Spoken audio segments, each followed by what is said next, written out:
होते बसलेल्या तुकोबऱ्यांना बघितलं.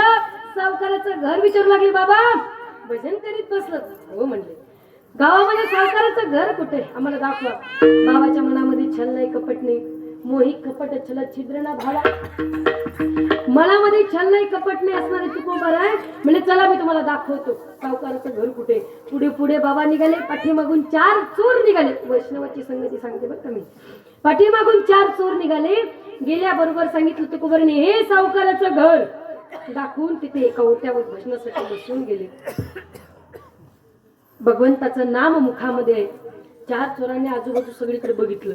घर कुठंच उघडं नाही. घुसावं कसं, बोगदा पाडला. एक म्हणतो, अरे जर आतमध्ये गेलो सावकार जागा झाला तर आपली खैर नाही. गेलो म्हणले आपण. मग बाबाही म्हणले, जे दाखवतो ना आपण त्यालाच आतमध्ये टाकू म्हणले. 4 चोरांनी बाबाला गुड बोलून म्हणले, बाबा आतमध्ये जा आणि जे भारी भारी वस्तू आहे ना ते आम्हाला द्या म्हणले. बाबा आतमध्ये गेले. कशा तरी बाबांना घुसवलं.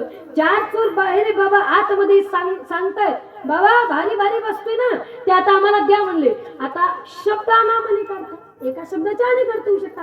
भारी म्हणलं ते वजनाने बी भारी येऊ शकतं आणि किमतीने बी भारी येऊ शकतं. पण बाबांच्या मनामध्ये मोही कपट ज्याला छिद्र ना भाव. मनामध्ये कपट नाही, छल नाही, काही भारी वस्तू म्हणलं. इकडे तिकडे बघितला, वरवटा दिसला तो उचलला आणि तसाच बाहेर टाकला. टाकल्याबरोबर 4 चोर अजून रागात आले. पण बाबाला सांगतोय काय बाबा म्हणले, भारी वस्तू. इकडे तिकडे बघितलं, मुसळ उचलली आणि बाहेर टाकली. 4 चोरांना राग आला. म्हणले बाबाला सांगितलं काय, बाबा करताय काय. 4ही चोर बारी बारीने आतमध्ये घुसले. आत घुसल्यानंतर बाबाला म्हणले, बाबा तुम्ही तुमच्याच कामाला लागा म्हणले, तुम्ही आमचं काम करू शकत नाही. 4 चोर सावकाराची रूम शोधतायत. सावकार हळूहळू सावकाराच्या रूम मध्ये शिरले. जेवढं सोनं नाणं होतं तेवढं एका बॅगीमध्ये टाकलं.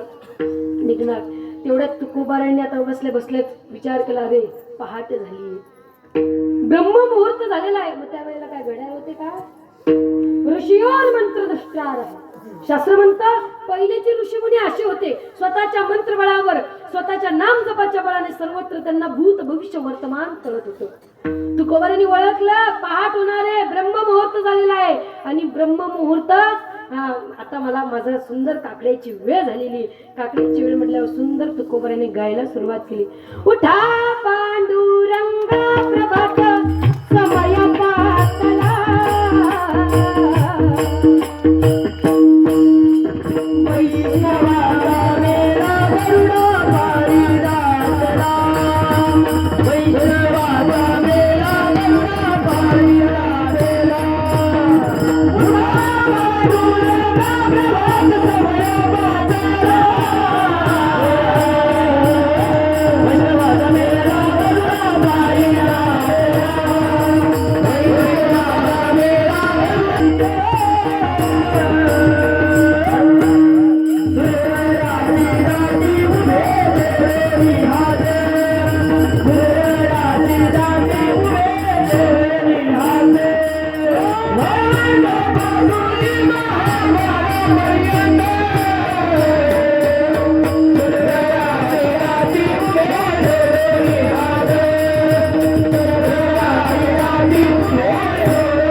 उत्तिष्ठ उत्तिष्ठ गोविंद, उत्तिष्ठ गरुडध्वज, उत्तिष्ठ कमलाकांते, उत्तिष्ठ नरशार्दूल. प्रभू जगिये जगिये जगिये, प्रभू जगिये.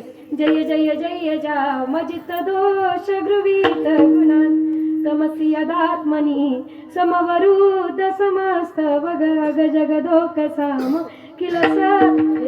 वेदस्तुती 4 वेद भगवंताला जागवतात मूर्ती मानून. पुस्तक नाही बरं का, हे 4 वेद आहेत ना, ऋग्वेद, सामवेद, यजुर्वेद, अथर्ववेद. हे 4 वेद जसे पुस्तक रूपाने, पुस्तक सोडून हे मूर्ती रूप होतात. तुमच्या आमच्यासारखे मूर्ती धारण करून भगवंताला जागवतात. प्रभू जगिये जगिये. तुकोबारा त्याचप्रमाणे जागवतात. प्रभू जगिये जगिये. उठा पांडुरंगा प्रभात समय पातला, वैष्णवांचा मेळा गरुडा पारी दाटला, वाळवंटापासून महाद्वारा पर्यंत सुरवरांची दाटी उभी हात.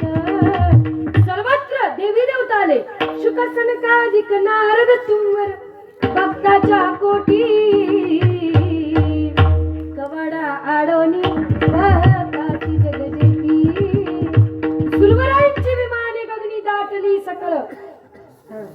वशिला लागला नाही. रखमाबाई माते वेगी उठवा गण नीळ, इथून वशिला लावलं. देव उठले नाही ना तर पत्नीला सांगितलं, रुक्मिणी माता उठवा ना देवाला. सुंदर प्रकारचा काकडा सुरू झाला आणि तो काकड्याचा सुमधूर आवाज त्या ठिकाणी त्या सावकाराच्या कानावर पडला. सावकाराने पत्नीला जागवलं, देवी उठा उठा म्हणले. हो, मला असं वाटतंय आतापर्यंत ज्याचा अट्टहास मनामध्ये होता, आतापर्यंत जी इच्छा होती ना माझी, ती आज माझी फलीभूत झाली. मला असं वाटतंय आपल्या गावातले तुकोबारा आपल्या वाड्यामध्ये काकडा म्हणण्यासाठी आली की काय. चला चला आपण दर्शन करूया. जसे दोघही पती पत्नी आले, उठून बघितलं, दर्शन घेतलं तर समोर तुकोबारा होते. उजळले भाग्य म्हणले,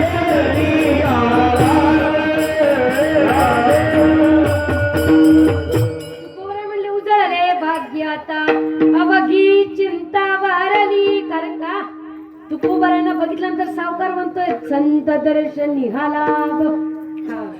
त्या ठिकाणी साधू संतांचं दर्शन मला एवढ्या ब्रह्ममुहूर्ताच्या वेळेला होते ना, आनंदाचा परावर राहिला नाही. जवळ गेले दोघं पती पत्नी, चरणाचं दर्शन घेतलं. सावकार सांगतो, बाई नुसतं दर्शन नाही, चल. अरे ही वेळ फक्त आपल्यालाच लागलीये. भगवंत आणि संत हे काय वेगळे नाही, निमित्त त्या प्रतिमा एकच आहे. निमित्त त्या प्रतिमा, निमित्त देवते संत एकच आहे. देव संत, संतच देव आहे, पण निमित्त आहे ती वेगवेगळे दिसतात. आपल्याला फोटो वेगवेगळे दिसतात, प्रतिमा वेगवेगळी दिसतात, आहेत एकच. अहो, जीवनाच्या पाठीवर असे तीनच एवढे पाहायला गेलं तर ते भाग्यवान मनुष्य झाले, तीन झाले. भाग्यवान महात्मे तीनच झाले ज्यांना देवाचे चरण धुण्यासाठी प्राप्त झालेले होते. एक सर्वप्रथम जिने आपली कन्या दान दिली गेली ते म्हणजे जनक राजे. सीता मातेला दान केल्यानंतर प्रभू रामचंद्रजींचे चरण धुवून एवढं एक भाग्य प्राप्त. दुसरं जे ब्रह्माजींना प्राप्त झालं होतं, चरण धुतलं ते पाणी कमंडलूत साचवलं. तेच कमंडलू वाकडा करून जी गंगा तुमच्या आमच्यांना पवित्र करते ना, या शरीराला आत्म्याला शरीराची पवित्र करते, ती गंगा आज आपल्या संपूर्ण भूतलावर वाहते. दुसरं सौभाग्य.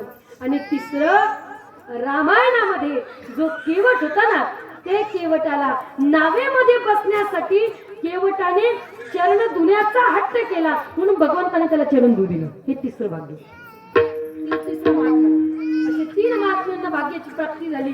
आज आपलं भाग्य उजळलं ना, चल चल. त्या ठिकाणी सुंदर काठूत आणलं आणि एका याच्यामध्ये जल आणून सावकारीने जसं पाणी धुवून तुकोबारायचे, त्या ठिकाणी सावकार जसे चरण धुणार होते, तुकोबाराने सांगितलं, थांबा थांबा, मी एकटा तुमच्या घरी आलेलो नाहीये, माझी एकट्याची चरण धुवू नका, माझ्यासोबत अजून माझे 4 टाळकरी आहेत म्हटलं. तुकोबारांनी असं म्हटल्यानंतर त्यांनी जी चोरी केलेली होती ती सगळं खाली गळून पडलं. 7 गेले 5च राहिले, काहीच नाही राहिलं. हातपाय लटलट कापू लागले. बाबाने आपल्याला इथपर्यंत आणलं का, खरं मार्ग बी दाखिला, सगळं दाखिलं, पण बाबाने आपल्याला शेवटी ही पोल फोडली. म्हणले आता काय खरं नाही, आपल्याला आता फाशीला जावं लागते.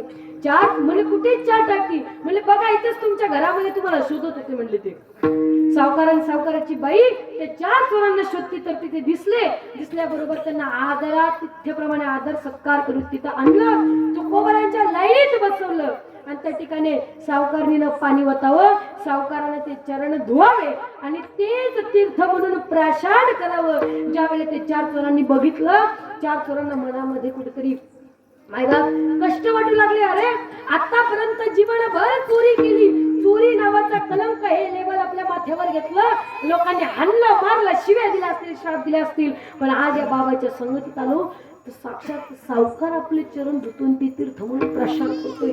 तेव्हापासून 4 चोरांनी चोरी करणं सोडलं. तुकोबाराच्या 14 टाळकऱ्यापैकी ते 4 चोर झाले.